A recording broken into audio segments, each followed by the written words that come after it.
What is up, guys? Welcome back to another video on the Lucky Punch channel, and we're back with my annual March Madness picks, bracket, prediction advice, how to pick the perfect bracket. Obviously, there is so much luck going on, so much variance, but you can find patterns and you can predict it. So here's how you pick your perfect bracket. And the first thing in a perfect March Madness bracket, everybody knows, is you need your upsets. On average, you want around 6 or 7, Shay shocked, upsets in the first round, but it's different. I will be honest, in the past, I've been very heavy on the Cinderellas, on the upset watch, but I will say the NIL era, we've got a lot. The last 2 years, for example, we have 1 seeds against 2 seeds in the Final Four, in the Elite Eight even. Almost all the 1 and 2 seeds survived. So I truly think NIL made the rich even richer, and I do think it's harder for teams to find upsets, but there will be upsets. And I don't think there will be as many Cinderellas as in usual years, but you need to pick your upsets. You cannot go crazy. You're not picking a 16. The UMBC, that's not Fairleigh Dickinson. Sure, that happened, but I don't think we're going to see that again in this era with the transfer portal. I just don't think so. Take your ones. But that being said, I have 3 upset watch teams for you, all with favorable matchups. But first off, we have the Akron Zips, second in the MAC. Obviously, last year, Akron had a first-round exit, but I think they are back with a vengeance. The Akron Zips won 29 games, 17 in conference. And when you look at their side of the bracket, you have Texas Tech in the first round. Obviously, JT Toppin, the best player on Texas Tech, had an untimely injury, will be missing the tournament, which boosts Akron's chances. But Akron is a very stable pick. They have defense, and that it's less variable than shooting. But when you put them against Texas Tech's offense, Akron is a top 10 defensive efficiency system this season, and I like their chances here. Tavari Johnson is an absolute beast and a scorer, and once again, this is a 12 seed versus a 5 seed. 12s just happen to win. It's honestly almost like an 8 versus a 9. There's not too much of a difference somehow in the seeds, just the way it works out. Sometimes mid-majors tend to fall around the 12 range, but Tavari Johnson averaged 20 points a game this season, and his big man Amani Lyles averaged almost 15. And Akron didn't have the best schedule, but when you beat Kent State, Toledo, there's some wins there. They only lost 1 conference game, so Akron is on my upset watch to beat Texas Tech. And the second team on my upset watch, you might have seen this coming, Miami, Ohio, the real Miami Redhawks. Another little MACtion action in my video. This time the winners of the MAC, 18-0, 31-1, only losing to UMass, which is a bit crazy. UMass doesn't tend to win at anything in any sport, but Miami, I do believe, is here to stay. Great coaching. They won their first 4 games, and they are here to play the SEC 10EC. It's going to be a tough game against a very tough opponent. We have JP Estrella representing Maine. They are a good team, but Miami is one of these teams. I don't want to say it too soon, but they had such a great season. It reminds me of like a Loyola Chicago. They have incredible shooting with a lot of homegrown guys as an 11 seed. Their big wins were Akron, the team I just mentioned with Tavari Johnson, and Wright State.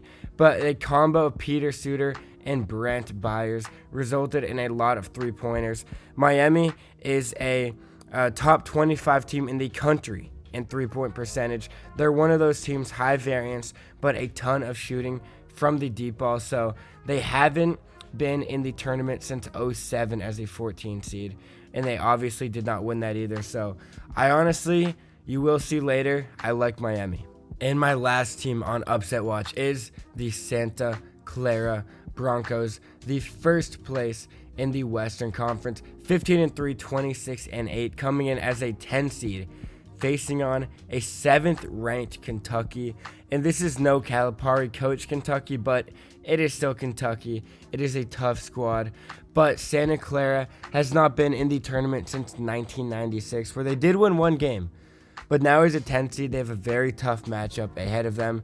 This year, they beat McNeese, another team a lot of people like as a Cinderella, and St. Mary's, a tough West Coast team.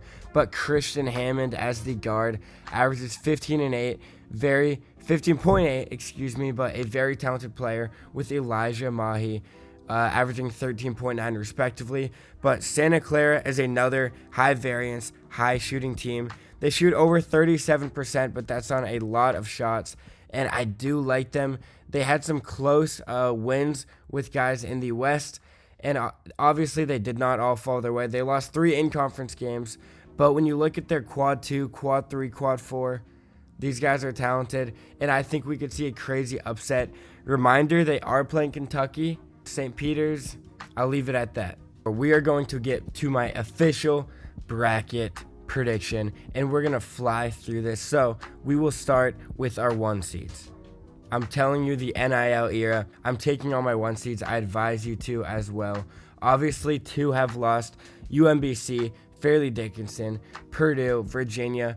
But 1 seeds don't lose. I'm banking on my NIL strategy, and that is how you guys are going to win your bracket with a perfect pool, is through the NIL made the rich get richer. The good teams are going to be better. Everyone wants to have their fun office pool, their family pool, where a 16 seed goes to the Sweet 16. It's not happening. I promise you it is not happening. If you want to win, you got to stay confident, but not go for the crazy ones. So we have 8 and a 9, and off the bat, you do not want to get fooled by the seeds. But 8 has no different in terms of rankings over 9s. They're virtually the same thing. Just ignore the numbers. I am taking TCU. I don't love Ohio State. I think they struggled in the Big Ten this year. But looking down, another seed that trips people up, the 5s and the 12s. Every year, a 12 wins. It happens. For some reason, the seeding works out that way, but I am taking St. John's. Do not overthink it. Patino, Ebifor, Hopkins. St. John's had a very, very competitive season in the Big East. And then moving down, we have Kansas versus Baptist, California Baptist. And I will say, Kansas had a ton of tough losses this year. Don't overthink it. I will be taking them. But California Baptist, they have a point guard averaging 20 points a game. And I think he is going to make it tough for Kansas, but they have a great front court. And I will say this, I think DNP, Darren Peterson, is going to have an amazing tournament. I think he's going to lock in. I do think he had some health issues, but I think he's going to lock in for the tournament and help Kansas a lot. And now we have South Florida, another team I like a lot, and I'm going to be taking them over Louisville. South Florida is an 11 seed, but they've had some good stuff going on in recent years in their program, so I will be taking South Florida as one of my upsets. And you remember, you usually want to do 6 to 7, 8, or 9, somewhere around there, but I'm not going to go crazy with the Cinderellas, and I will show you that later. Michigan State Izzo is always good. They have no fear this season, and I think they are going to go very far this year. And I will be taking UCF to beat UCLA. UCLA, weirdly enough, in the Big Ten, but UCF ranked 20 with a rebounding margin across the nation. I don't love UCLA this year. Even with Dent, I'm taking UCF. And then UConn, Hurley's boys are not losing to Furman, who I do like, but tough matchup for them, for the Paladins. And then moving over to the West, we have Arizona, the 1 seed. Villanova, Utah State. I will be taking Utah State. Top 15 offensive efficiency this year. And I will bring it up later right here. The Mormon money is real. I think Utah State is a byproduct of that, but NIL era is the theme of this video. The Mormons have money. BYU is going to do very good against the first 4, Texas. I think AJ Dybansta, Broxton's finest, is going to have a fantastic tournament, but Utah State will be winning over Villanova, who had a terrible season in the Big East. And I'll say it, don't pick Villanova based off their brand value in the past. And then we have a familiar matchup, Wisconsin High Point. I'm going to be taking Wisconsin. They have very talented scorers, and High Point will just be outmatched here. And then we have Arkansas, Hawaii. Arkansas also has one of the best players in the country. I think those best players usually find a way to make a run come March, and this is March, and I'm taking BYU. They have a good team, but struggled a lot at the end of the season, But I think Dybansta, the levels will show. As we move to Gonzaga versus Kennesaw State, Gonzaga always does amazing in March. Graham Ike is still there. I will take them to win over Kennesaw State. I just think it's not the same Kennesaw State team that was here a few years back with Youngblood. But Gonzaga, I'm not too confident on them this year. And I will be taking Miami over Missouri. I just don't love Missouri in that SEC. And I think ACC was honestly more competitive at the top this year. And I'm taking Purdue. Maybe the best point guard in the country. You just don't overthink that as a 2 seed. And moving down to the South Division, we're taking Florida in the regionals to the round of 32. And I will be taking Iowa over Clemson. Once again, I don't love Clemson struggling in the conference like that, but not too big on Iowa either. And now Vanderbilt versus McNeese. Vanderbilt, another team benefiting a lot from the NIL era. McNeese is a big upset watch team for a lot of people, but I think Vandy's going to be a little too good. And same here with Nebraska. I think they're going to get their first win in March as the 4 seed, but I still don't love them. And then we have Caleb Wilson, UNC, just got his number retired. He is one of these players that is a complete difference maker. Don't overthink that. Shaka Smart is no longer at VCU. And Illinois, with their Eastern European block, creating a lot of blocks in the front court. I love Illinois this year, and I don't want to overthink that against Penn. And I will be taking St. Mary's, a team that usually struggles in March, maybe overseeded, but against a 10 in A&M. And Houston, a team under Sampson that is always slept on. Amazing defense every year as the 2 seed. And now moving over to the Midwest region, I will be taking the Kareem Abdul-Jabbar, St. Louis over Georgia. I don't love Blue Cane. I'll just say it. I don't love Georgia. I think St. Louis is good, but they're going to run into a brick wall in Michigan. And now we have one of our upset watch teams, Akron over Texas Tech. I brought up Toppin's injury, untimely, but I think Akron will be getting the win there. And then Alabama Hofstra, another team, Holloway, struggling, won't be playing for Bama. Hofstra is a team a lot of people will take, but I'm keeping Bama. I think the talent is just there. I do love Cruz, another guy that could go off, but we'll be sticking with Bama for now. It'd be tough to do Akron and Hofstra together. You don't usually want to blow up one part of a bracket because if both of these guys lose, you are screwed out on a lot of points. So we're sticking with Bama there. But speaking of which, Miami, Ohio, they almost went the entire season undefeated, which is unheard of.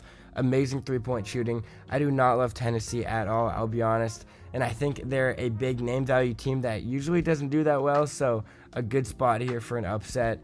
But Virginia, another team with great efficiency stats on both sides this year. To win in March, you need a great offense, great defense, and great three-point shooting. And Virginia, although the UMBC, they've done well in March because of their defense. And another upset here. I'm taking all Midwest upsets. Santa Clara over Kentucky. Kentucky's just not the same team, but even with Calipari, they would struggle in March. Santa Clara is going to be splashing threes, and they're going to shock. I think they might win this game by 5 or 10 points and shock Kentucky. And then Iowa State, another team with amazing shooting, amazing defense, and maybe one of the most slept-on teams, even as a 2 seed.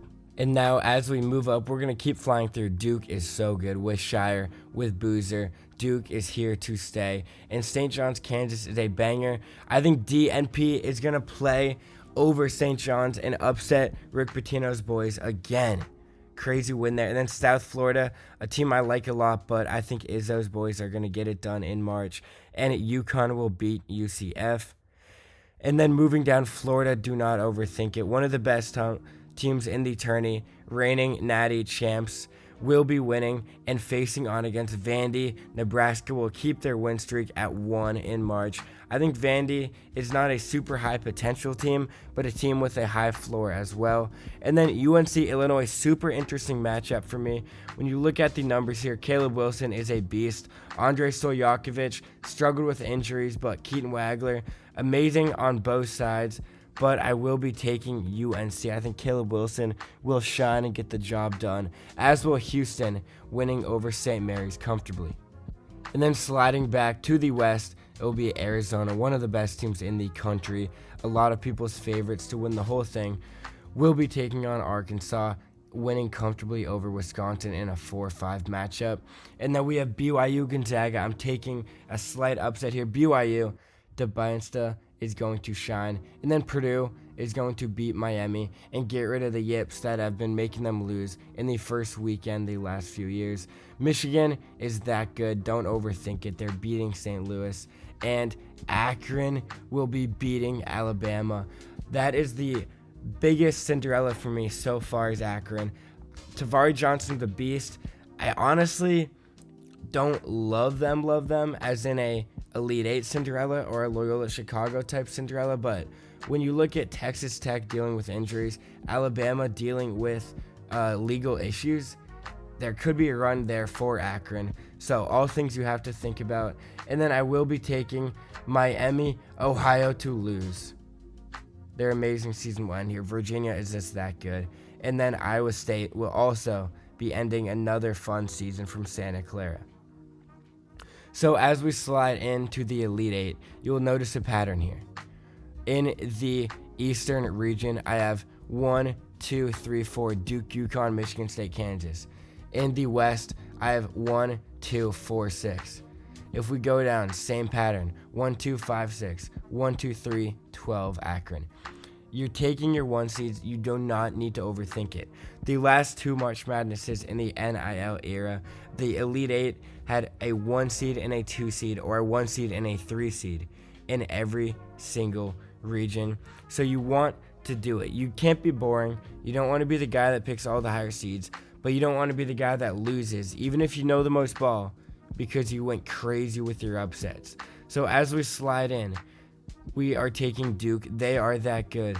We are taking Michigan State to beat Hurley. They want to get back to the Natty, but Izzo is going to shine again in March and show no fear against Hurley and his crazy antics. And sliding down, Florida, defending their belt, beating Vandy. And then I'm taking Houston to edge out North Carolina. Just too much star power in a national championship rematch from last year. And then I'll be taking Arizona. I just think they're that good. And I will be taking BYU to beat Purdue. Purdue tends to struggle in March. There's my lowest seeds, a 6 seed into the Elite Eight.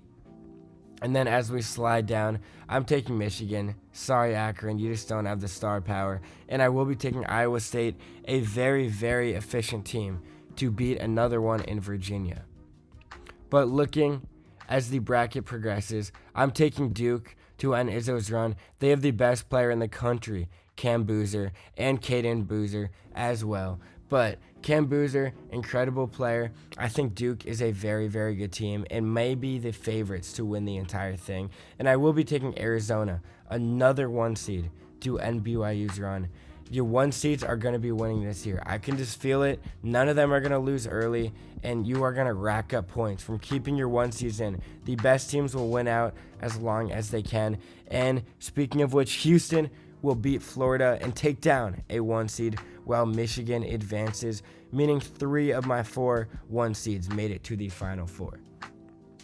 And when you look at Duke and Houston, both teams are very, very good. Cam Boozer, Isaiah Evans, one of the best duos in the country, against Kingston Flemings, one of the best freshmen, just like Boozer. I will be taking Duke over Houston, as you can see by the preview. These can be helpful to you, but you don't want to pick what the crowd thinks, because what does the crowd know? You have to think for yourself. Arizona, Michigan will be an absolute banger. Michigan has been one of the best, most dominant teams. They've been scoring 100 points, one of the best offenses, and they're going to continue by taking down Arizona. And I will say it, Duke, Michigan, Arizona are my 3 favorites for this tournament. And I think this game, Arizona, Michigan, might be the game of the tournament that decides the winners, meaning I will be taking Michigan to win the national championship over Duke. I think Duke is that good, but if it's Arizona or Michigan, I still see Duke losing in the championship in a high-scoring affair.